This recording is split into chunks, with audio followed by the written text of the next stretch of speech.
All right. Section 2 of the drilling side, we heard a lot of good information on how we are able to drill geothermal projects all over New York State, Northeast, and honestly, internationally. So it's interesting to deal with that. My name is Kevin Moravec. I'm a New York GEO board member. I'm also the president of Barney Moravec Incorporated, a drilling company in the Finger Lakes, upstate New York, celebrating our 90th year drilling this year. Also the president of Van He Heating, so I'm a geothermal heat pump contractor, installer. Topic today, we're going to talk about some of the regulations that have changed here in New York State or in the process of changing in New York State, how it impacts water well drilling, how it impacts projects, scope, scale, opportunities. And we have a pretty good panel. And what I'm going to do is I'm going to let each person take a brief 1 or 2 minute, introduce themselves, who they are, what they do, who they do it for, and we'll go from there. Carrie, you're up. Hi, everyone. I'm Carrie. Technical difficulties. Hi, everyone. I'm Carrie Friello. I work for the Department of Environmental Conservation, Division of Mineral Resources. We regulate geothermal wells drilled deeper than 500 feet. I am the Regulatory and Climate Coordinator for the division. I have 16 years of experience with well permitting and our Article 23 well permitting program. Hi everyone, I'm Beth Gadetti with the DEC Division of Water. I've been working in the Water Well Contractor Program, which registers and certifies water well drillers since the year 2000. Well, I've been working there since '08. And we do regulate currently geothermal wells that are open loop wells, but not closed loop. So I guess more to come on that as we move along. My name is Gino DiRezzi. I've been doing geothermal for a long time. And up until, I'm from Canada, and we've done deeper and shallower. We're using augers, we've been using rotaries, mud, air, different type of systems. We brought in dual rotaries back in 2008 from Italy. And, but we didn't have any regulations we drilled from 1979 to about 2012. We had no regulation in Ontario. Then in near just west of Toronto, they found one driller did a hole and some of the gas went into water. All of a sudden, 2012, the Ontario government said, we need to have regulation, and they were primarily concerned with gas and artesian conditions. So now we have a regulation since then. But what's happening in New York, and they're keeping a very close eye to keep the regulations less and less instead of more and more. So they climbed down big time, and now they want to recess that a little bit and see. But they're watching New York regulation very closely. I'm David Rosick. I own Rosick Well Drilling.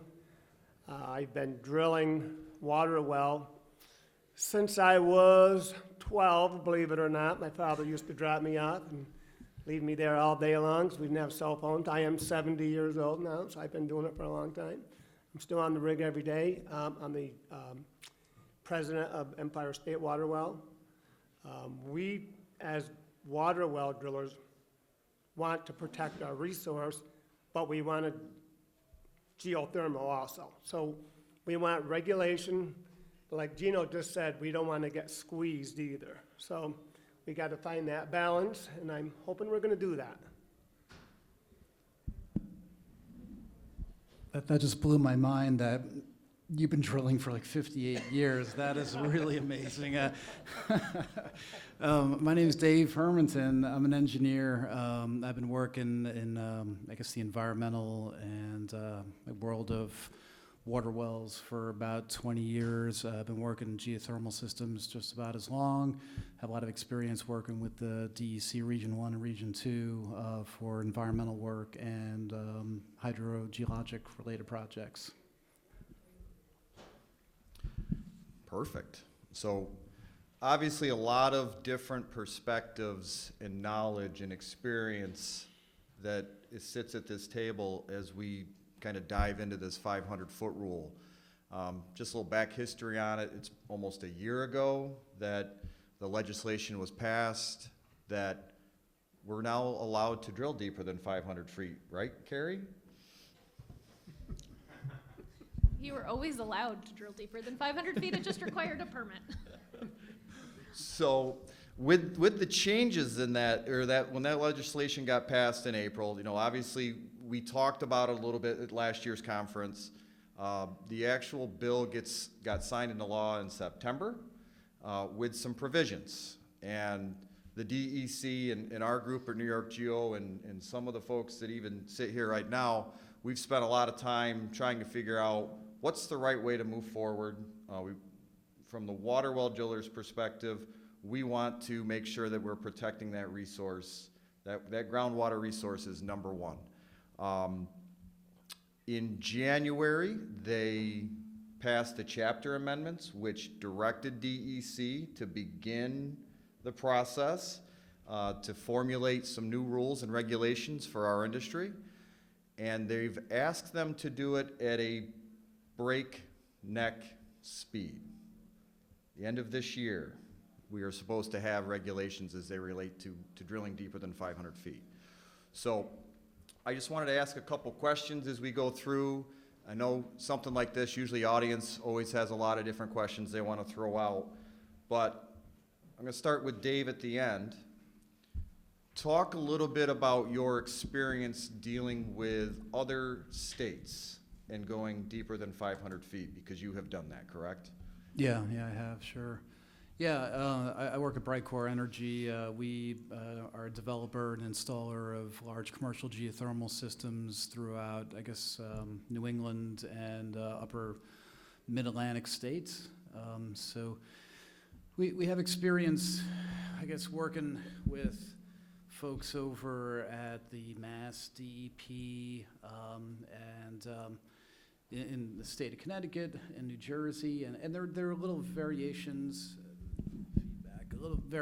on how everyone operates, and there's also, I guess, different geologic conditions. The big one that we mentioned when we had our little prep call is the Marcellus Shale, which is a big deal. It's something that is quite a bit different than what you experience when you're drilling in Connecticut, for instance. There are no giant, natural gas plays. And these states are smaller. New York is vast, New York is a very large state geographically. So it seems easier. Some states we have a person we can call, like I know, like we call Joe Cerruti in Massachusetts. And some of the benefits of the smaller entities are it varies state to state, but sometimes you can contact like the person, the man or woman that is 30 years experience, the end all, they know exactly what, like where you're working. And then for a state like New York, working with multiple regions, a very complex state in many ways, you kind of get in a queue and it seems a bit different. Not your, group, Carrie, yeah. But, so I think just generally our experience has been quite a bit varied. We are, very mindful of wanting to be protective of groundwater and the environment in New York, because if one of us, geothermalists, makes a big mistake, it's going to hurt all of us. But we're, very, I guess, concerned also that change in policy will affect us in a negative way because of sort of like broad stroke regulations in such a very large, diverse state. Excellent. And I'll go to Gino next, just to kind of follow in on that, basically international. He touched on it a little bit, the challenges of seeing things like natural gas up in Canada, yet what have you done to move past that as a challenge or a problem, and how are you able to drill deeper than 500 feet? Or drill deeper than gas. 500 foot is not a magic number for gas. So I'll try to answer the question a different way. First of all, is in Ontario, you can find gas at 50 feet across from Detroit. Then you go to the other end, which is Ottawa, you won't find gas. You won't find gas at all. It's 1,000 feet. So gas or artesian or conditions, whatever, it's not depth related. This is very important. Doesn't matter if you're Ontario, if you're Italy, if you're in China, whatever it is. It's not depth related. It's locality related. So, so even our ministry, you call it ministry, they're on this depth. Now, I got one of the few licenses from the very beginning in 2012. I did not put any depth on my submittal, and they never came back. So I can drill unlimited depth. I can have any machine available, duals or single, rotary, whatever it is, and so. But now they're trying to go back and say 650 feet is the maximum. We can't figure out why. So the question, I think, whether it be in New York, Ontario, or any other state, is say, what's the problem? Or like, why? Because in Europe, they're going 1,500 feet, 1,200 feet, 2,000 feet they're going to go after. So why limit this just because it's there? Or you limit it because you got an issue? Or like, you have maps as to where shale gas is, or where other gases are, or artesian conditions, or aquifers are. So use the maps if you can. Now, you're going to have a CSA standard in U.S. We've had it in Canada for the last 20 years, 30 years. CSA, one of the things the CSA standard says, requires, if you're in Ontario, you can't build until you have to cite the CSA standard. You have to use. So CSA standard says drill at least one test hole, and it's big enough field, you have second or third test holes. Now, that gives you an idea as to what you're going to find in the ground. Not perfect, but you get an idea. So this is where some of the other issues in the previous panel, you're able to basically give the future driller a chance of figuring out what machine to use, give the owner a chance that how much money he's going to spend to drill over there, and give the engineer a chance to know what kind of yield that particular hole is going to give you. Anyway, I'm going to stop talking. So. Dave Rosick, so you've been drilling for 58 years, which does blow my mind as well. Yeah. 12-year-old on a rig. I was watching my dad drill at 12, but Remember the good old days. way simpler. From a drilling perspective, talk us through a little bit of the difference that you see drilling a geothermal bore versus a water well. Well, the main difference would be with the water well, if we hit 300 gallons or 100 gallons or 50 gallons a minute, we're done. With the geo, you're not done. If you're expected to do a 500-foot hole or whatever, and we hit water, which we always say, if you want to hit water, just make believe it's a geo hole, right? So we got to keep going, and that's the challenge. We usually overcome most of the times, or we shorten the borehole up and do two.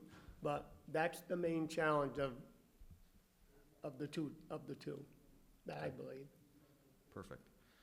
Beth, how are you doing, Beth? Good so far. Didn't hear your question yet. I don't really have a really difficult question for you. So obviously, we're talking about what happens deeper than 500 feet. There's also what maybe doesn't happen under 500 feet. Thoughts and perspectives on, it's just like Gino said, it's an arbitrary number where we think that gas exists below 500 feet. But there's other risks and issues that exist all the way from surface to any depth. Talk about salt water, talk about aquifers. What should industry be aware of, and who should we be notifying if we encounter something like an aquifer or where it's going to head in the future? I think the big three are going to be oil and gas, especially in the southern tier, which Carrie can speak to better than I can. Salt, if you're across that salt belt, that runs across the whole state. And then if we're down in Long Island, we have to be protective of all their aquifers, but particularly the deeper ones, the Lloyd. I don't think we're going to be wanting to drill into the Lloyd. Currently, you can't drill a water well that deep, and that depth varies. So if you're on the north end of the island, you really can't drill all that deep at all.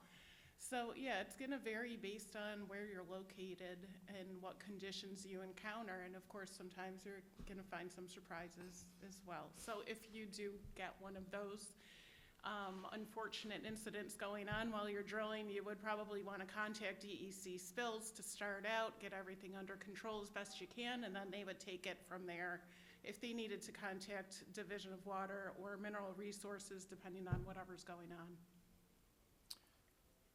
So it got tossed in the last segment, and I don't think there's a driller out here that can say that they've never seen it. Salt. Very, very interesting topic of conversation in New York State.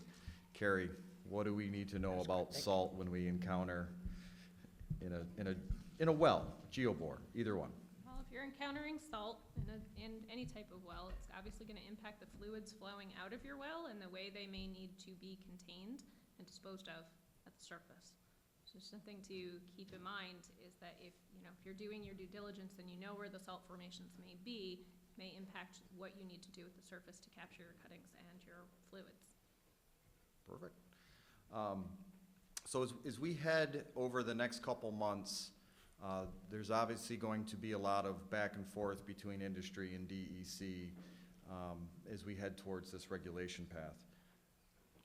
How can the professionals in this office or in the organization or wherever else it may be, how can we help DEC as we progress to new rules and keeping health and safety all front in mind? Sure. So with respect to our rulemaking, it will be specific to closed-loop geothermal wells drilled deeper than 500 feet, and we will be moving to a stakeholder outreach phase of our rulemaking here within the next few weeks. So we at DEC have been working now for months, researching other states' requirements, researching our own regulatory program, looking for efficiencies, looking for cost-saving opportunities, and looking for administrative burden reduction opportunities.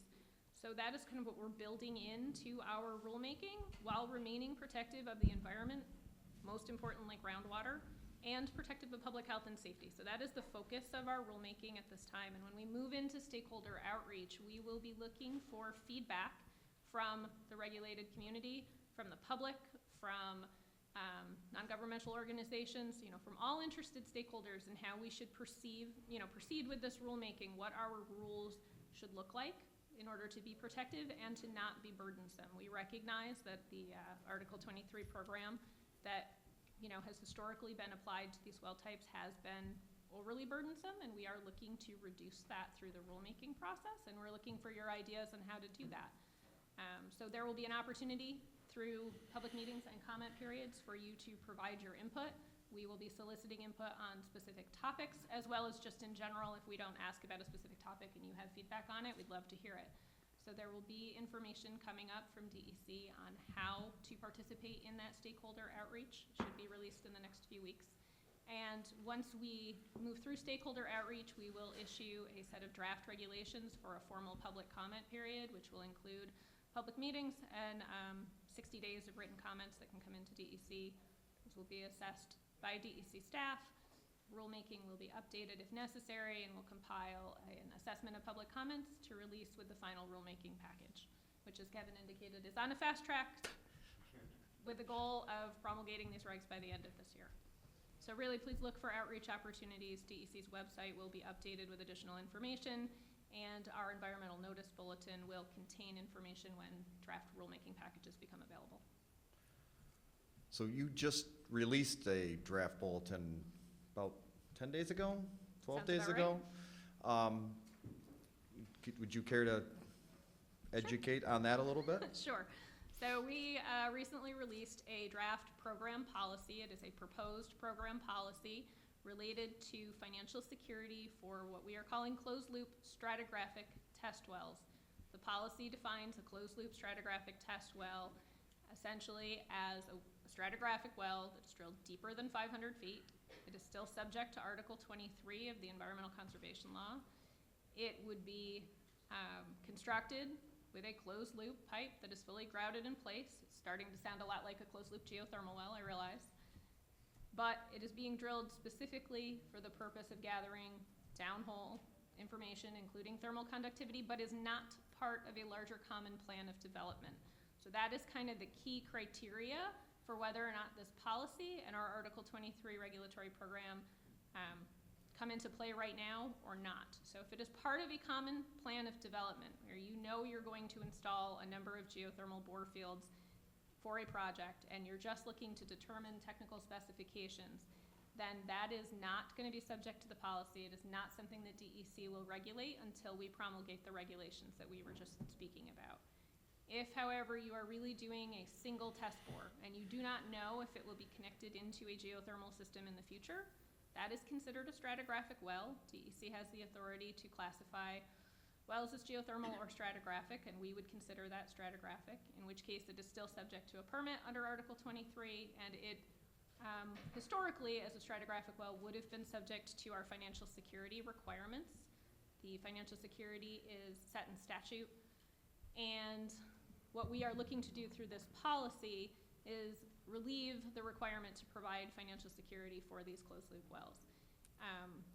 Financial security is intended to guarantee ultimate plugging and abandonment of the well. The way these closed-loop stratigraphic wells are constructed, if done properly, they are essentially plugged at the time that construction is complete, so DEC does not feel that financial security is necessary. So the policy is available for a 30-day public comment period, which will close on April 26th. We welcome your input on the policy. If you have questions regarding it, you're welcome to reach out to me. There is an email address where comments can be sent, which is not directly to me, but we will be looking through them, and following review of comments, we'll make any edits to the policy and finalize, but it is our goal to reduce that financial burden for closed-loop stratigraphic test wells. So if we want to drill a test bore that's part of a building that's planned to occur, it's fine. If you just want to do a test bore for feasibility to try to get a project to move ahead, it's subject to the permit. That is correct. Okay. We get questions all the time.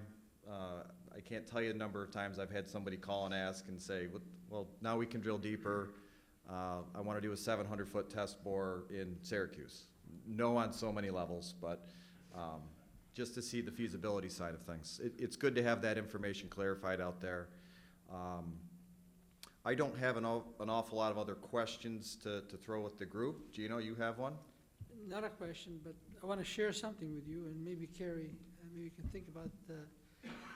So back a while back, we were doing NY-GEO in Milan, Italy, and we had an issue because we were punching 400 holes on this field, and Milan had a contaminated aquifer at about 50 feet, had a second one at about 100 feet, and had potable at about 175 feet, thereabouts. And the region of, that region said, like, what are you guys doing? Like, you punch a hole here, and it's like punching a hole in water, You're gonna now contaminate the potable water that we have, and we're drinking it here in the whole region, and we're exporting in Canada. What are you guys doing? So we basically used, this is only primarily for overburden situation, because into rock, if you have something in rock, that's different. But in overburden situation, so we used a dual rotary. In the dual rotary, we proved to them we can go right through all the three aquifers, all the way down to the 400 feet or 450 we had. And then we put the pipe in. In that case, it was double loop. In Europe, they all use double loop. And they we cemented, we put in 95% cement and 5% bentonite. And then we continued on with our work. So what they did is they put in the University of Milan, we used to use as put probes on all 4 sites, which is about 200 meters in a square. And they held back 40% of our money. And 3 years later, they proved that the temperature that we designed did not change much, was within 2 degrees Celsius, and that the water was still drinkable. So not all the time, but there could be also, with brine or whatever, that will not solve the problem all the time, but basically in this case, it did, and we end up doing a second and third IKEA in Italy as well, so they trusted us that we did. So dual rotary is something that's gonna be useful for many other reasons. I guess I'm going to open it up to questions from the audience, and usually as this goes on, I tend to come up with another question of my own as we go. So we got a mic. This one's. Any questions?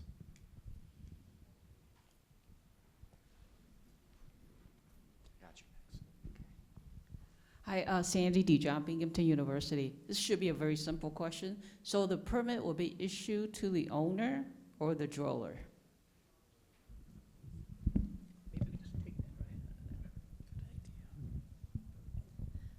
So at this time, for an open loop or standing column geothermal well, our permits are issued to the owner or operator of the well. One of the issues that we are looking at for closed loop wells moving forward is who the permit should be issued to, because we do not necessarily want to issue permits to residential homeowners as the owner of the well. So that is an issue that we will be looking for feedback on during our stakeholder outreach period of time on who the permit should be issued to. We have our own thoughts, but we'll be curious to hear other people's. But we're not looking at the same type of permit issuance as we have for our current regulatory program. Hi, Elizabeth McCorvey, Family Resource Center, Peekskill. We are a low-income, not-for-profit that has 24 apartments, about 50 minutes away from New York City. I have a couple of questions. I'd like to know what is the best drilling method? I understand we have a lot of rock in our area, and our not-for-profit got the climate-friendly grant, so we're looking for a driller to be able to drill on our 7-family in Peekskill. But what is the best? I understand that you have to have the casing with the rock in our area because it's a lot of rock. So what is the best type of method to drill in that, and what can be done to make the exam with the National Groundwater Association? Can we start our own association? Because it seems like they have a monopoly and they're blocking us from getting the incentives to pay these drillers, and it's not right. It's funny, you mentioned a project, and you can find the drillers in the room just by how fast their heads snap towards you. But I'll let Dave go ahead. Well, on your first question, type of drilling, your best bet would be your local driller that knows the area, I believe. I believe that might be Ricky there. He would most likely give you the better price. I mean, you can shop around, obviously, do your due diligence. The second part, the exam, we would like to be working with Beth and Carrie to maybe streamline that, because we're having the same problem Empire State-wise. You know, right now it's nationally test, which we don't have a whole heck of a lot to say about that. And some of the questions are very tricky. I have guys, I have 14 guys. Most of them are all licensed. A couple are struggling to get their licensed for their pumps, or, you know, I'm making them do the geothermal one as well, because there's so many trick questions, and we need a better way. We would love if the state would give Empire State a little leeway on maybe us doing something and working with you guys to make a state-approved test. But we have to work on that, I think. I just want to ask you a question right back. Was your second question regarding funding for the project? Well, yeah, we need all that. We do have $175,000 with the climate-friendly New York State, with the Department of Community Renewal. Okay. That grant is for building owners that have 5 or more units in New York State. It still may be open if anybody's interested in it. Plus, but we don't have any money that can cover to pay the driller. We have 24 other units that we need to get done too. I So would we, as an encourage- affordable housing organization, we don't want to put our tenants in the air source heat pump for the bill to quadruple. Plus, we don't have the solar aspect to offset the higher electric bill. So thank God we dodged NYSERDA's pilot program that was going to give us the air source heat pumps free. Everything free is not good. You're making the people homeless again because they can't afford the higher utility bills. Well, then I won't tell you to reach out to NYSERDA. I will say we have these similar issues with having water wells drilled. There is a serious lack of funding for private and public, well, not public water wells, but say like private, industrial, commercial, whatever. When you have low-income people, we don't have funding for that in general. I would reach out to your driller. There are sometimes local programs, and they are much more aware of those than we are at a state level, and see if they can help you out with that. I honestly don't have any other information on funding for you. Carrie Are you a not-for-profit entity? Yeah, we've been in business for 35 years. It was founded by my mother, who passed in '07, retired VA social worker that started taking veterans into her house. So that's how we started and So- stuff. I would recommend either grab me after, and I can help you with some things, but the not-for-profit aspect of the business, dealing with how the IRA works, making it a refundable dollar to you. You don't have to pay taxes. You would get money from the federal government to offset some of the costs. There's some shell game that's got to be worked out, but we can have a conversation about that, or you can send a note to the NY-GEO website to Christine. Okay. And either John or Jens or Zach or I or Christine or Heather. I Thank looked at you you. and said Christine, I'm sorry. I appreciate it. So we looking for the climate friendly to pay the driller, and then we can get the incentives to pay for the installation. Either which way it goes, yeah. We might be able to find somebody that can help you out with that. Yeah, hi, I'm Kevin O'Rourke, and I had a question for the New York State people there. And I listened to a webinar a couple weeks ago, and my takeaway on it was that if you're under the 500 feet, your cuttings that come out of the ground are the waste product, and that waste product is allowed to remain on site if the owner accepts it on site. Whereas when you go deeper than 500 feet, it's considered an industrial waste that needs to be treated somehow. Now, as a driller, we know these are rock cuttings and dust and minerals that are in the earth that, basically that's what the soil is, weathered rock. But anyway, I would like a clarification on that.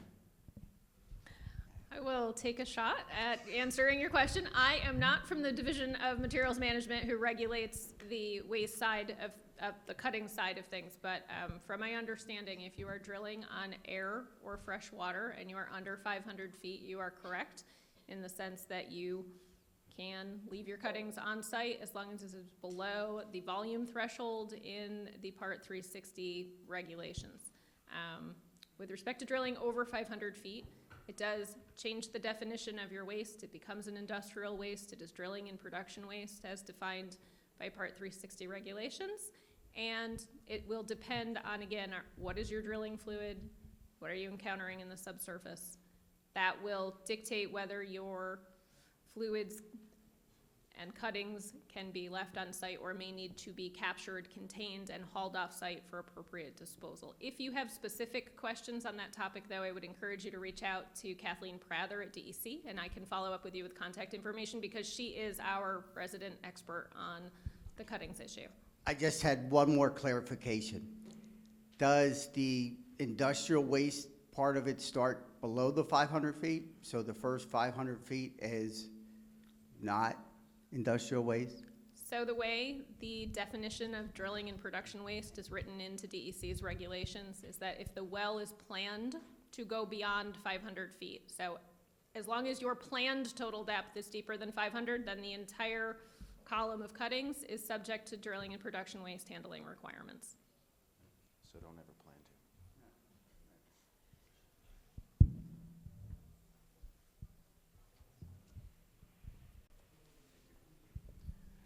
Hello, I'm Gabriel from Prime Horizontal.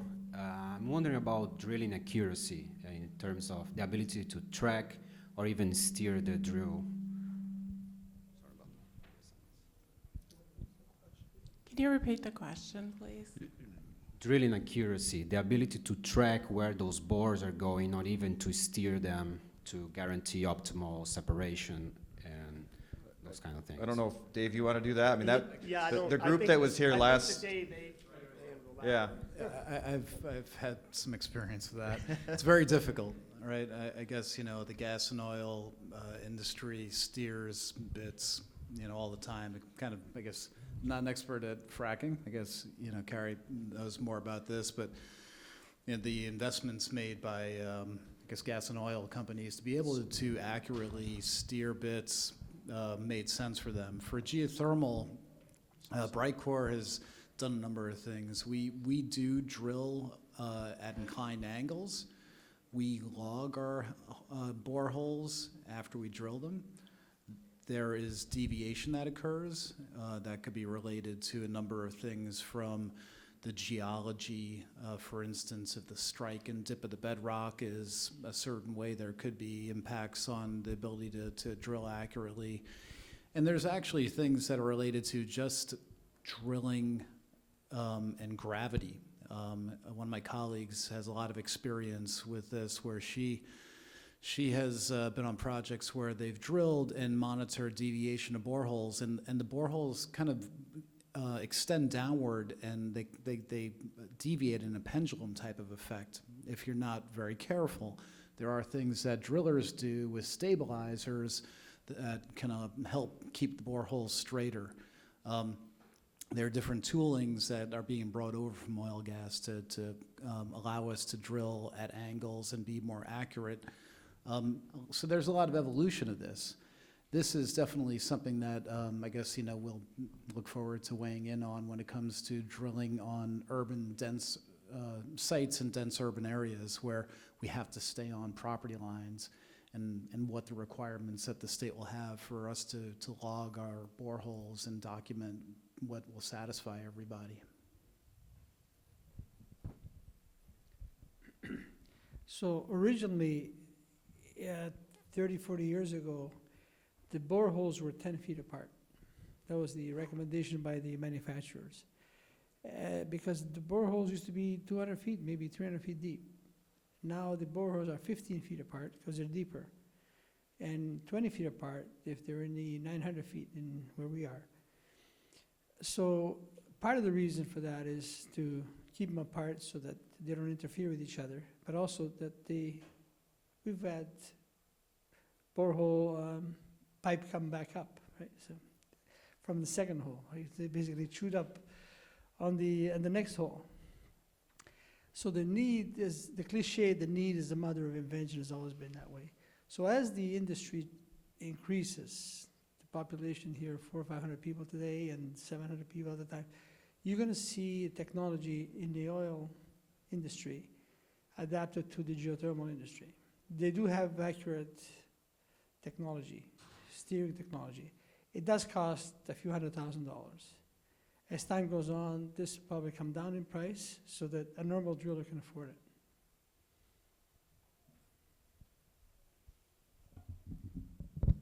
Any other questions?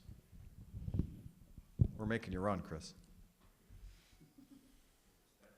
I need another question back at that corner when he's done. We got tic-tac-toe going. You mentioned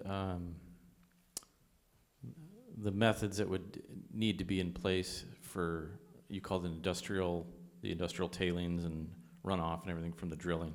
I'm assuming you get that original data from your first test bore. Is there additional testing that would be required throughout the project that is based on the quantity of wells drilled to further gauge if different measures need to be taken?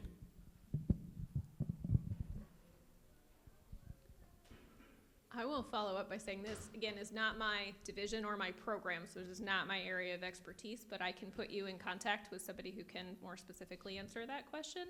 I think in general, the way drilling and production waste is defined by the regulations, there wouldn't necessarily, I think it all fits under the same category. So if you're drilling a test bore and then you're coming in and you're drilling subsequent wells, they would all be subject probably to the same requirements in terms of disposal. Thanks.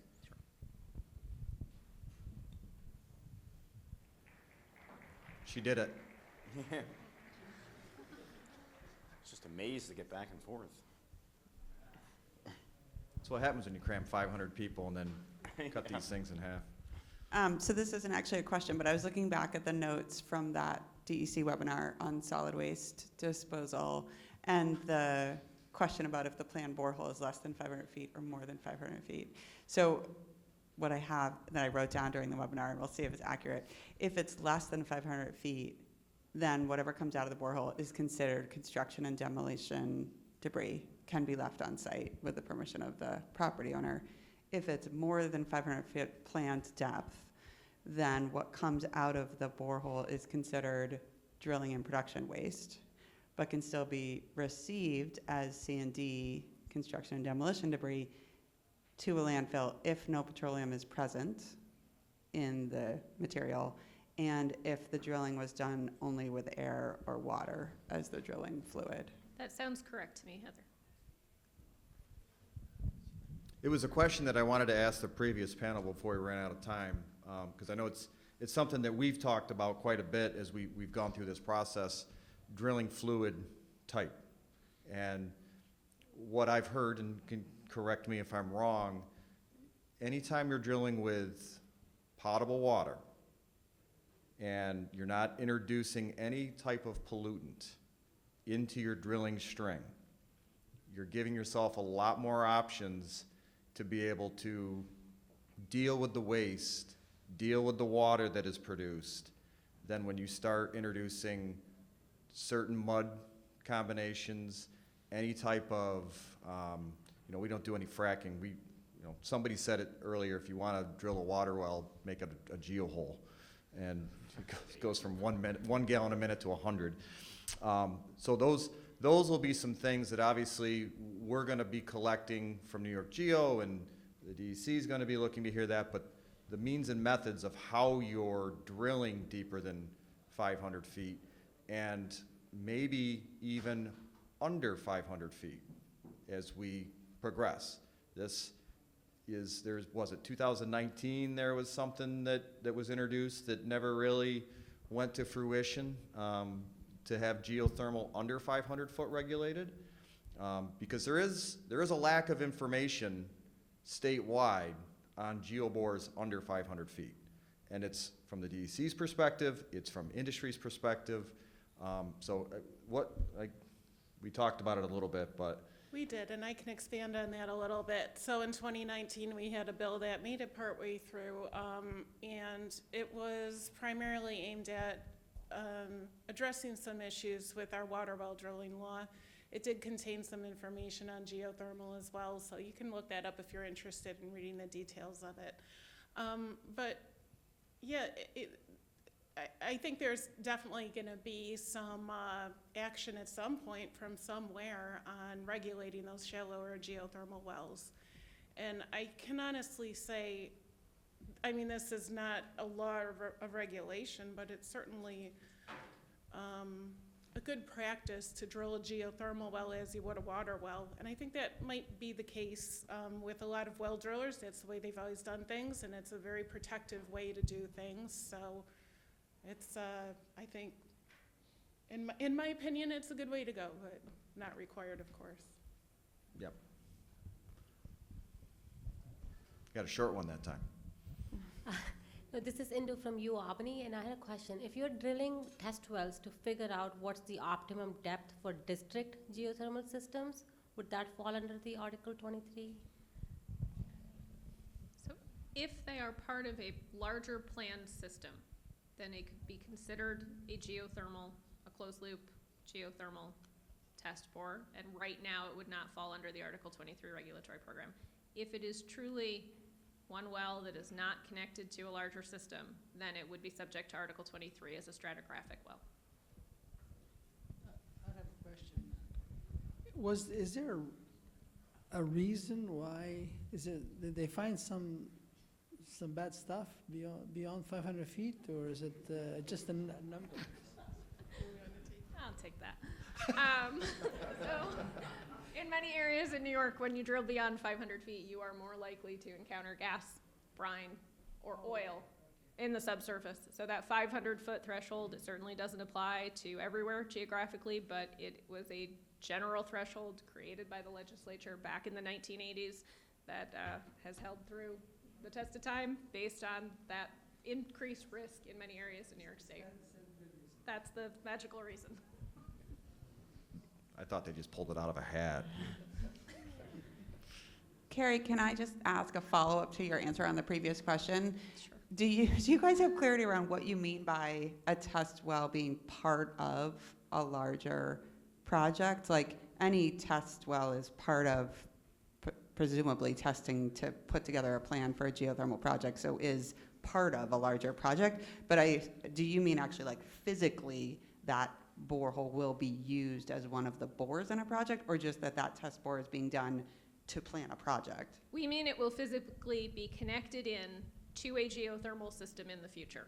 So if it will be physically connected in, could be considered a geothermal test bore or borehole. If it is unknown if it will be used for geothermal purposes, that is where it gets reclassified to a stratigraphic well. So thinking from our perspective as Article 23 regulators, stratigraphic wells in general are drilled for all kinds of reasons to evaluate the subsurface associated with all kinds of larger projects, from New York City water tunnels to, bridge buildings to these types of instances. So we are looking at it saying, well, if it's going to be connected into a geothermal system, it would be classified as geothermal. If it's unknown, it is truly a standalone well for right now, and it could be decommissioned and abandoned, or it could be put into use. We would consider that stratigraphic.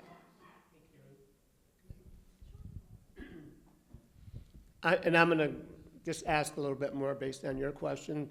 So if we're doing a single borehole for a single house and it's going to be connected to a geothermal, is that considered not licensable or regulated?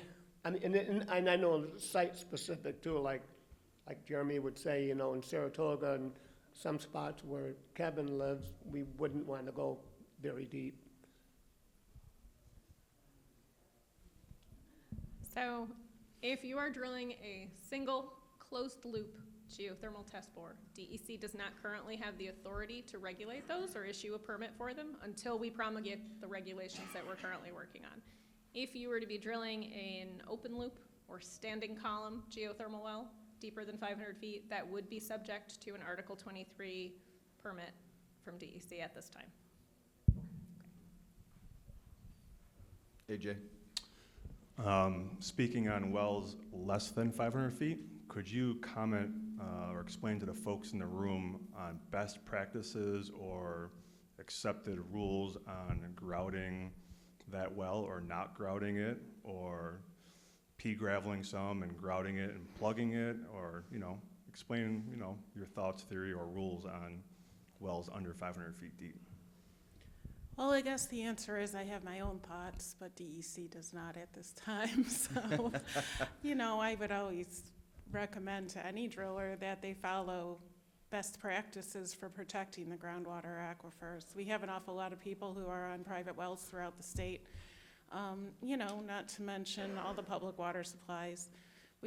That's Division of Water's mission to protect the groundwater resource. So myself, speaking for the water well program, I would always recommend grouting.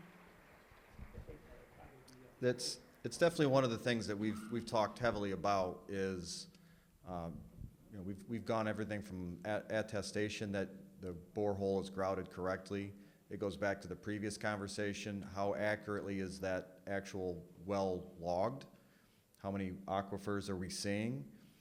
There's a lot of information that should be provided, at the very least, to the contractor and the driller when they do these. But grouting is the surest way of making sure that you're not going to cross-link aquifers. We've seen cases before where, like Dave said earlier, typically in drilling for a water well, when you get good water, you stop. In geothermal, you're at target depth, and so you're trying to get there as fast and as cost effectively and as safely as you can. But you can encounter multiple aquifers as you go down, and one of the risks is if you encounter a shallow aquifer and then you encounter a deeper aquifer, and that deeper aquifer has a low static head on it, a well that makes water will take water. So now I have a faucet above you draining into a lower aquifer, and now you potentially just drained the neighbor's well. So doing things like pea gravel and capping, that's dangerous in my opinion. It's borderline irresponsible and should be illegal. But I'm not that official. I just really don't like it. It's problems.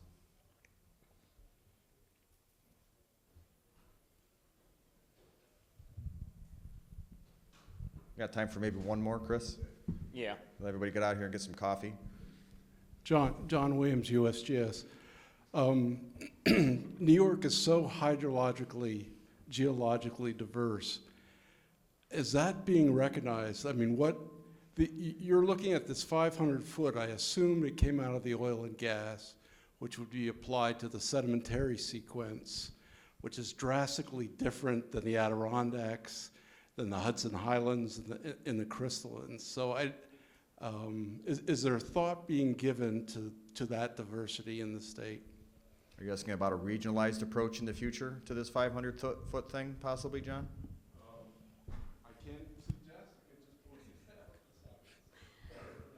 So we'll start by saying that the 500-foot threshold is set in statute. That's not something that DEC has control over. With that said, in looking at our future rules and our current regulatory program, we do look at sites, the site-specific nature of projects. So that is something that will be taken into consideration. It's always been taken into consideration with respect to the Article 23 permitting program. We always look at the site-specific conditions of any given well. And when we move forward with this rulemaking, that is something we will be considering, is how to, look at site-specific issues, how to create rules that are, I'll say, consistent in the sense that they can create a predictable regulatory environment, but also allow for flexibility, allow for future advancements without additional rulemaking, and factor in those site-specific concerns that exist throughout the state and vary depending on location. Unless there's any other major question, I think we'll let everybody get out of here. Thank you very much, everyone, for doing this. I believe we have a 30-minute break for coffee, mingling, and then refrigerant is in this room at 4 o'clock. Have a nice day.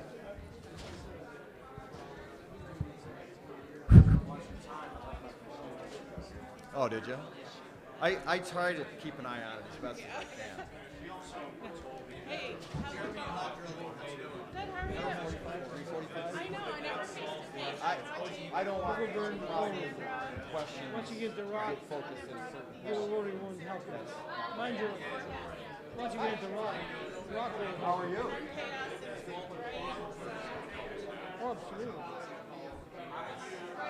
But cement, 95% cement, 5% bentonite.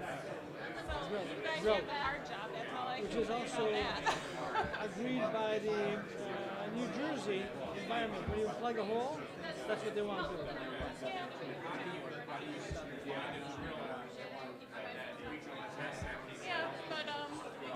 gonna see, right now, you're gonna see that red, when you go out, you see the red drill machine, that's a dual loader.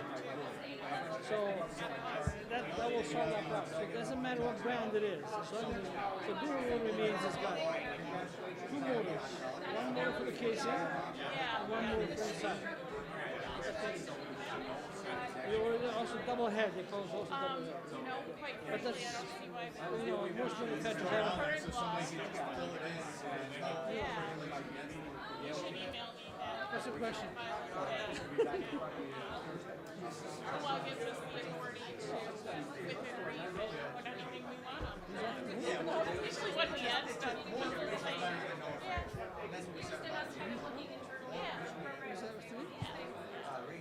And if you can talk to all your well driller buddies and get them to go out the well.